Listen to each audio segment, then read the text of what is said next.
Okay, welcome back. So, this video's a little bit of a thought experiment for me because I don't have any notes coming into this one. This is something I just wanted to get off of my chest because UFC, what is it, London? I forget the actual title for it.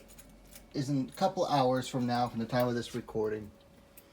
And the co-main event is a fight that should not be the co-main event for any event, let alone something that's in an arena full of people. I think it's at the O2 Arena in London.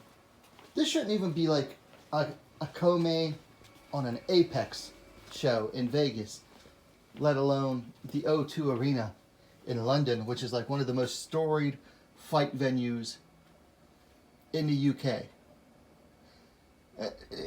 The fact that the UFC is putting this as a co-main event is embarrassing, but it just goes to show that they don't care about putting on the best fights anymore if they can get away with selling fighters who are popular. Even if they are complete cans, if a fighter is popular, they're going to promote them.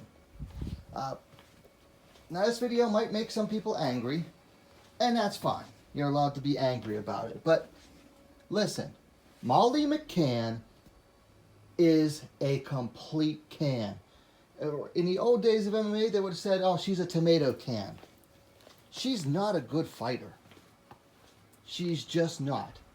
And the worst part is, the UFC knows it.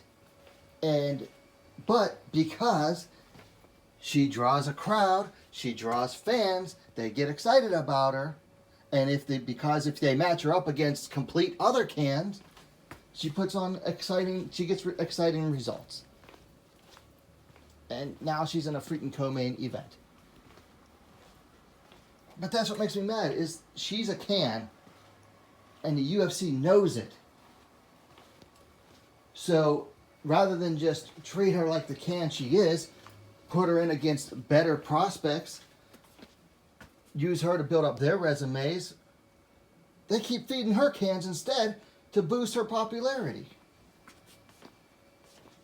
It's ridiculous. I can't stand what the UFC is doing anymore. Molly McCann has no place in the UFC based on merit. She simply does not. She is so bad that the UFC has to stack the odds in her favor. Okay? So this will be her third fight out of 4 in London. Okay? The first London fight, they gave her Luana Carolina. Luana Carolina is slow and easy to hit. McCann's not a phenomenal striker, but she throws a ton. And she definitely moves faster than Luana Carolina.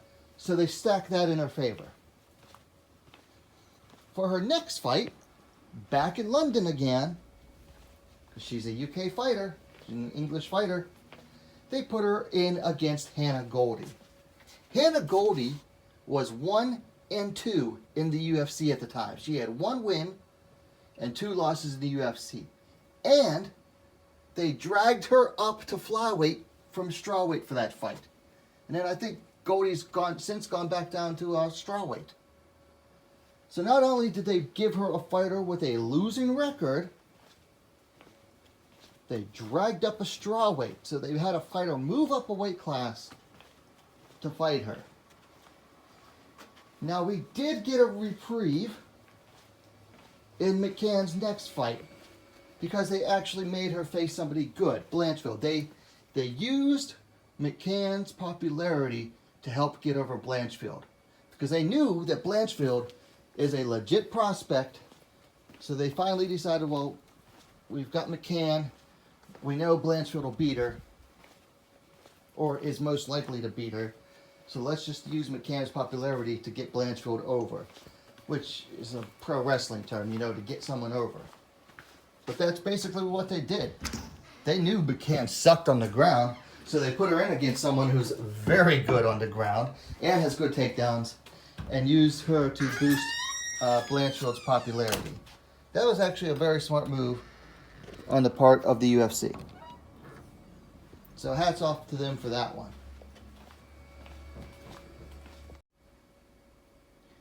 So here we are again today, back in London. McCann's third fight there in less than a year and a half out of 4 fights. And who's she facing? Yulia Stoliarenko. Now, let me preface this. Nothing against Yulia Stoliarenko. I have nothing against her as a fighter or a person or anything like that. I'm just putting it out there that she is 1-5 overall in the UFC. She is 1-5. That's 1 win with 5 losses. And before this fight, she has never fought below bantamweight. And had a hard time making bantamweight in the past. So what did they do? They took a fighter who is currently 1-5 in the UFC and signed her to fight a flyweight fight. They weight drained her all the way to flyweight. Now, hats off to Stoliarenko. She made it. Seems like she didn't even have that much of a trouble either, because in the past, you know, she almost collapsed on the scale or fell off the scale at bantamweight. But she got on the scale, had no problem this time. But this is sad. Like, they're doing everything they can to help ensure that McCann wins. It's like they have no faith in her to actually beat any good fighters. That's how bad she is as a fighter. They don't trust her to actually beat anybody good. If they did, they wouldn't be dragging down a 1-5 bantamweight to flyweight to fight her in her hometown. I mean, at this point, UFC has done everything short of telling a fighter to take a dive against her. All because she's popular over there in the UK.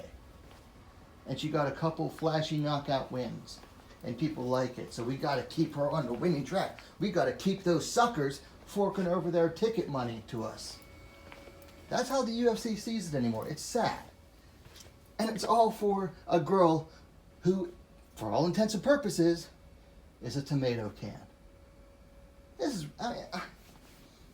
I love this sport, but sometimes I hate it. And I really hate the business end of it.